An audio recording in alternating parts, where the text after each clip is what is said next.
સરકારની કલ્યાણલક્ષી યોજનાઓના ફળ સ્વરૂપ દેશના તમામ વિસ્તારોની થઈ રહેલી કાયાપલટની ઝલક દર્શાવતા આ કાર્યક્રમમાં આપનું સ્વાગત છે.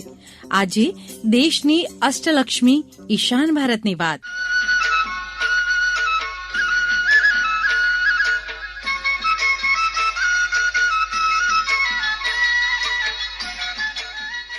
મનોરમ્ય અને મંત્રમુગ્ધ કરી દેતા પહાડો અને ખીણો, ગાઢ જંગલ, ઝરણા, નદીઓ, લીલાછમ ચાના બગીચા, વન્ય જીવન, અનેક પ્રકારની વનસ્પતિઓને એવા જ લોકો, તેમની સંસ્કૃતિ, તેમની પરંપરાઓ, સમૃદ્ધ વારસો, ખાનપાનની વિશિષ્ટ ઓળખ અને એવા જ વિવિધતા ભર્યા ઉત્સવોથી સમૃદ્ધ ઈશાન ભારત કંઈક નવું જાણવાની ઈચ્છાવાળાઓ માટે આજે પણ કોઈ રહસ્યથી કમ નથી. આ પ્રદેશ આપણા દેશના સૌથી આકર્ષક પ્રદેશોમાંથી એક છે. દેશની અષ્ટલક્ષ્મી છે, પરંતુ ભૂતકાળમાં તેના પ્રત્યે પૂરતું ધ્યાન નહીં અપાવવાના કારણે આ વિસ્તાર દાયકાઓથી અલગતાવાદનો શિકાર રહ્યો છે અને ઉપેક્ષાને લીધે ઈશાન ભારતની પૂરી ક્ષમતાનો ઉપયોગ નથી થઈ શક્યો.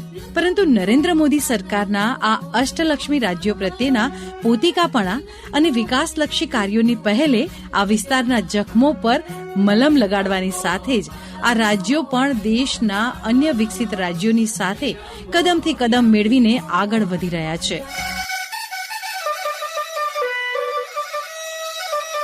પ્રધાનમંત્રી નરેન્દ્ર મોદીએ આ ક્ષેત્રના વિકાસ વિશે કહ્યું છે કે ભરપૂર વિશ્વાસ અને કટિબદ્ધતા સાથે આ ક્ષેત્રને દેશના અન્ય ક્ષેત્રોની જેટલા જ આગળ લાવવાનું અમારું વચન છે. જબરદસ્ત ક્ષમતાવાળા રાજ્યોમાં સામેલ છે અરુણાચલ પ્રદેશ, આસામ, મેઘાલય, મણિપુર, મિઝોરમ, નાગાલેન્ડ, ત્રિપુરા અને સિક્કિમ. ભારતનું ભાગ્ય બદલવા સક્ષમ આ અષ્ટલક્ષ્મી છે. मेरी दृष्टि में, मेरी नजर में ये अष्टलक्ष्मी है. अष्टलक्ष्मी, ये 8 राज्य, ये अष्टलक्ष्मी है. और भाइयों बहनों, लक्ष्मी जी कहां विराजते हैं? लक्ष्मी जी कमल पे विराजते हैं. लक्ष्मी जी का आसन कमल है. 8 राज्यों के विकास की नई ऊंचाइयों को पार कर लेंगे भाइयों बहनों, और उस काम को लेकर के हम आगे चलना चाहते हैं भाइयों.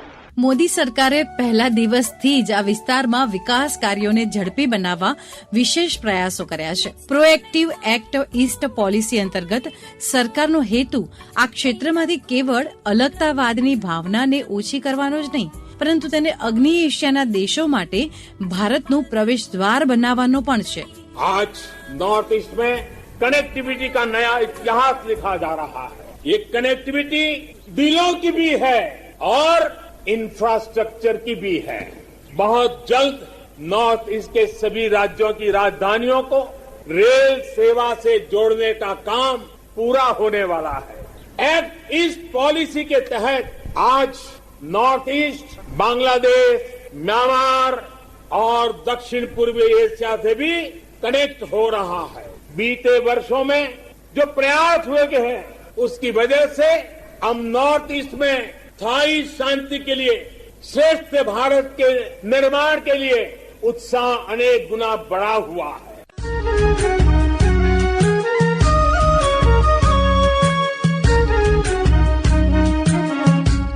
પરિવહન ક્ષેત્રે મૂડીરોકાણ દ્વારા ઈશાની રાજ્યોના વિકાસને ટોચની પ્રાથમિકતા આપવામાં આવી છે. માર્ગ સંપર્ક પરિયોજનાઓએ આ પ્રદેશના લોકો માટે રોજગારીની વિપુલ તકો ઉભી કરવાની સાથોસાથ ઈશાન ભારતને સશક્ત પણ બનાવ્યું છે. એટલું જ નહીં, તેનાથી દેશની સંરક્ષણ ક્ષમતા પણ મજબૂત બનાવવામાં મહત્વનું યોગદાન મળ્યું છે. વ્યૂહાત્મક દ્રષ્ટિએ આ ખૂબ મહત્વના એવા પ્રદેશનો ઉપયોગ અગ્નિ એશિયાના દેશો સાથે સંબંધો મજબૂત કરવા માટે પણ કરાઈ રહ્યો છે. ભારતે દક્ષિણ એશિયાએ ઉપક્ષેત્રીય આર્થિક સહયોગ કાર્યક્રમ SASEC ને પણ ઝડપી બનાવ્યો છે અને બાંગ્લાદેશ, મ્યાનમાર તેમજ થાઇલેન્ડની સાથે સંપર્ક વધારવા માટે કેટલીય માર્ગ અને પુલ પરિયોજનાઓનું કામ શરૂ કર્યું છે. માર્ગ સંપર્ક પરિયોજનામાં એક નોંધપાત્ર સિદ્ધિ આસામમાં બ્રહ્મપુત્ર નદી પરના બોગીબીલ પુલની છે. 25 ડિસેમ્બર 2018ના રોજ લગભગ 5 કિલોમીટર લાંબા આ પુલનું ઉદઘાટન કરતા પ્રધાનમંત્રી મોદીએ કહ્યું હતું કે આ પુલ ચીનની સરહદે સંરક્ષણ સામગ્રી પહોંચાડવામાં મદદરૂપ બનશે અને રેલ તથા જમીન માર્ગથી મુસાફરી કરનારા લોકોનો મુસાફરીનો સમય પણ ઘટાડશે. આસામના વ્યૂહાત્મક નિષ્ણાત પાર્થ પ્રતિમ હજારિકાએ આ પુલની ઉપયોગિતા તથા તેના મહત્વ વિશે આ મુજબ કહ્યું. मैं इसीलिए जो ब्रिज है वो जरूरी समझता हूँ दो चीज के लिए. पहले ये कि ये ब्रिज ने असम का ईस्टर्न पार्ट को अरुणाचल प्रदेश के साथ जोड़ दिया है. लोग इजीली क्रॉस कर सकते हैं इस राज्य से उस राज्य तक. दूसरा बात जो है वो ज्यादा जरूरी है क्योंकि इस ब्रिज ने भारत का पूरा जो डिफेंस सिस्टम है उसको स्ट्रेंथन किया है. जरूरी है क्योंकि अभी भारतीय सेना जो है उसको जबरदस्त फायदा मिलेगा इस ब्रिज से, क्योंकि ये जो अरुणाचल प्रदेश है वो एक सेंसिटिव एरिया है. वो इंडिया चाइना बॉर्डर है. जो इंडियन आर्मी है उसका जो मूवमेंट है वो मूवमेंट ये ब्रिज से बहुत फायदा मिलेगा उस मूवमेंट को.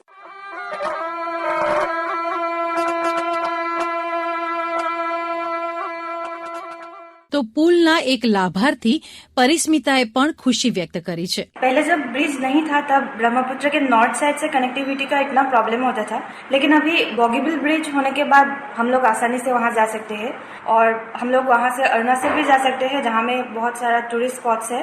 पहले ऐसा होता था, हम लोग के बहुत सारे फ्रेंड्स है नदी के उस पार लाइक ढोकुआ खाना, वहां पे जो फाट व्यू होते हैं वो अभी हम खुद जाकर देख सकते हैं.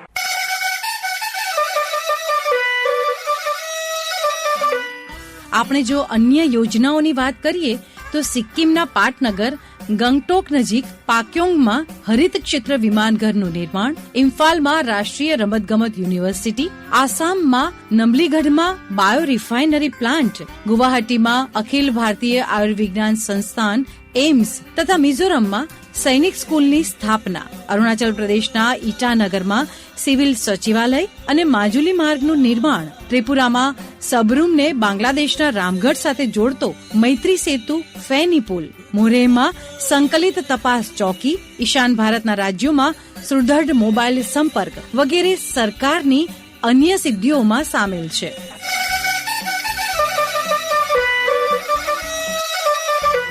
આ ઉપરાંત અરુણાચલ પ્રદેશમાં 110 મેગાવોટની જળવિદ્યુત પરિયોજના, મિઝોરમમાં 60 મેગાવોટનો તુરિયા જળવિદ્યુત પ્લાન્ટ, ઈશાન ભારતના રાજ્યોથી કેટલીય રાજધાની ટ્રેનોનું સંચાલન, રાષ્ટ્રીય જળમાર્ગ બ્રહ્મપુત્ર નદી 2નું નિર્માણ, ઉત્તર સિક્કિમની કનકા નદી પર દ્વિમાર્ગી ઝૂલતો પુલ, પૂર અને બ્રહ્મપુત્ર નદીના ધોવાણથી માજુલી દ્વીપનું સંરક્ષણ, કોવિડ-19નો સામનો કરવા 10 જિલ્લા હોસ્પિટલોનું નિર્માણ કરવા માટે સાધનોની ખરીદી જેવા કામ પણ સરકારે કર્યા છે. આ ઉપરાંત એવા અનેક કામો કરવામાં આવ્યા છે જેના લીધે ઈશાન ભારતના લોકોને સારી એવી સગવડો મળી રહી છે અને તેઓ પણ સંતુષ્ટ જીવનનો આનંદ મેળવી રહ્યા છે. સરકારની પ્રધાનમંત્રી જનધન યોજનાએ તો લોકડાઉન દરમિયાન લાખોની સંખ્યામાં ગરીબોને મદદ કરી છે. ત્રિપુરાના સિપાહીજાલા જિલ્લાના એક લાભાર્થી ચંદન બાનિકને સાંભળીએ. 2019 में मैंने अपना बैंक अकाउंट प्रधानमंत्री जन धन योजना के अंदर में बनाया था और इसकी वजह से मुझे पिछले 2 सालों में बहुत सारा सहायता मिला है. लॉकडाउन के टाइम प्रधानमंत्री जी आदरणीय नरेंद्र मोदी जी एवं हमारे मुख्यमंत्री श्री विप्लव कुमार देव के वजह से मुझे डायरेक्ट बैंक अकाउंट में टाका मिला है. उस पैसा से मैंने अपना घर चलाया है. फ्री में भी हमको राशन मिला है. इसीलिए मैं आदरणीय प्रधानमंत्री जी को बहुत बहुत प्रणाम करना चाहता हूँ. તેમની જેમ જ સિક્કિમના અર્જુન પ્રસાદ શર્માએ પણ કહ્યું છે કે તેમને જનધન યોજનાથી કેવો લાભ થયો છે.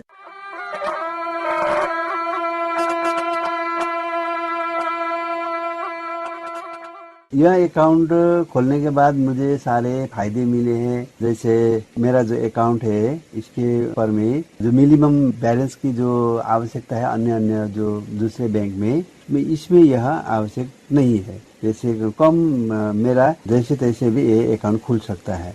जो अकाउंट होल्डर हैं उनको डेबिट कार्ड भी मिलेगा. जो डेबिट कार्ड से मैं कहीं भी शॉपिंग भी कर सकता हूँ. कोई भी बैंक का अकाउंट से मैं अपना पैसा निकाल सकता हूँ. मेरा जो बेटा बेटी है उसके पढ़ाई में भी अगर मुझे आवश्यक पड़ा तो इसी कार्ड से मैं उन लोगों को पैसा भी भेज सकता हूँ.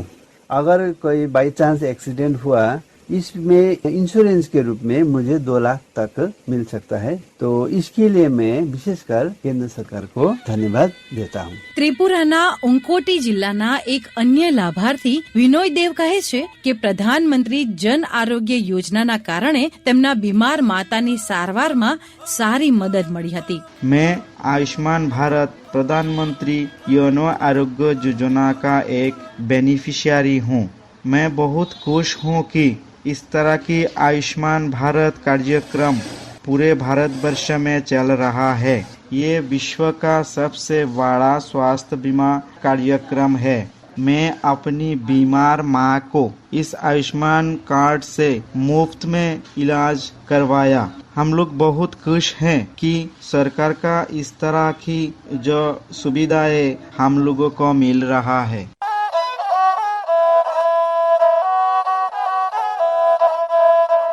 એક ભારત શ્રેષ્ઠ ભારત કાર્યક્રમ અંતર્ગત સિક્કિમના કાયદાના વિદ્યાર્થીની શ્રેયા શર્માએ દિલ્હીમાં તેમના પ્રવાસ દરમિયાન મેળવેલા સુખદ અનુભવની સ્મૃતિઓ કંઈક આ રીતે વાગોળી। Initially, I was surprised to experience the fast-paced life of Delhi in contrast to the laid-back life of Sikkim. Whenever I felt homesick, Sikkim House was just a metro ride away, which made me feel like I was at home, away from home. As a law student, what attracts me most about Delhi is that the Supreme Court gives me an opportunity to observe the most important legal matters being argued by some of the best legal minds of the country. ઈશાન ભારતમાં ઉજ્જવલા યોજનાનું પણ બહુ મોટું યોગદાન રહ્યું છે। આ રાજ્યોના અંતરિયાળ વિસ્તારોની મહિલાઓને તેનો સારો એવો લાભ મળ્યો છે અને એટલે જ તો આ વિસ્તારના લોકોએ આ યોજના બદલ પ્રધાનમંત્રી નરેન્દ્ર મોદી પ્રત્યે આભાર વ્યક્ત કર્યો છે। આસામના નવગાંવના શર્મિષ્ઠા તેમને ઉજ્જવલા યોજનાથી થયેલા ફાયદાની વાત કરે છે। प्रधानमंत्री उज्ज्वला योजना के जरिए हमारे गरीब महिलाओं को बहुत ही सुविधा मिली। इसके जरिए हमारे गैस मुफ्त में मिलता है और टाइम भी कम खर्च होता है गैस के जरिए। इसलिए प्रधानमंत्री को उज्ज्वला योजना के लिए हमारे तरफ से धन्यवाद।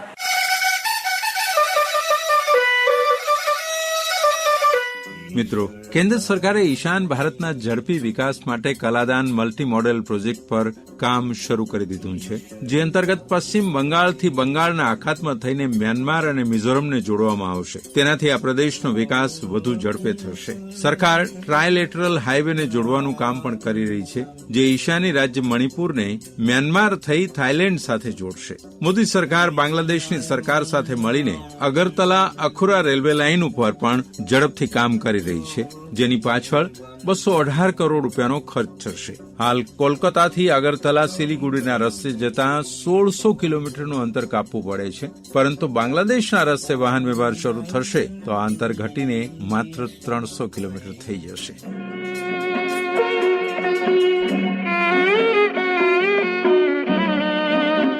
કેન્દ્રની નરેન્દ્ર મોદી સરકાર દ્વારા ઈશાન ભારત રાજ્ય વિકાસ મંત્રાલય અંતર્ગત કરાયેલા અને કરાઈ રહેલા વિકાસ કાર્યોના પરિણામે આ ક્ષેત્રના 8 રાજ્યોમાં વિકાસની ગંગા વહી રહી છે અને ત્યાંના લોકોના દરેક ક્ષેત્રે થઈ રહેલા વિકાસના ફળ સ્વરૂપ આ અષ્ટલક્ષ્મીનો લાભ સૌને મળશે તે નિશ્ચિત છે।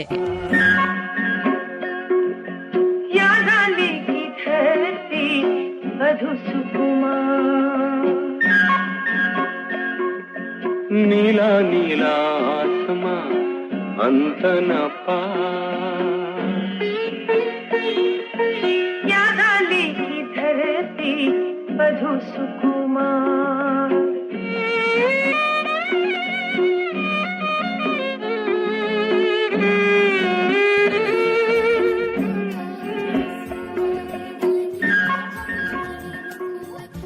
તો આ હતી દેશની અષ્ટલક્ષ્મી ઈશાન ભારતની વાત। આવતીકાલે આપણને સૌને ફાયદારૂપ એવી મોદી સરકારની લોક કલ્યાણની યોજનાઓની વાત લઈને ફરી મળીશું। નમસ્કાર।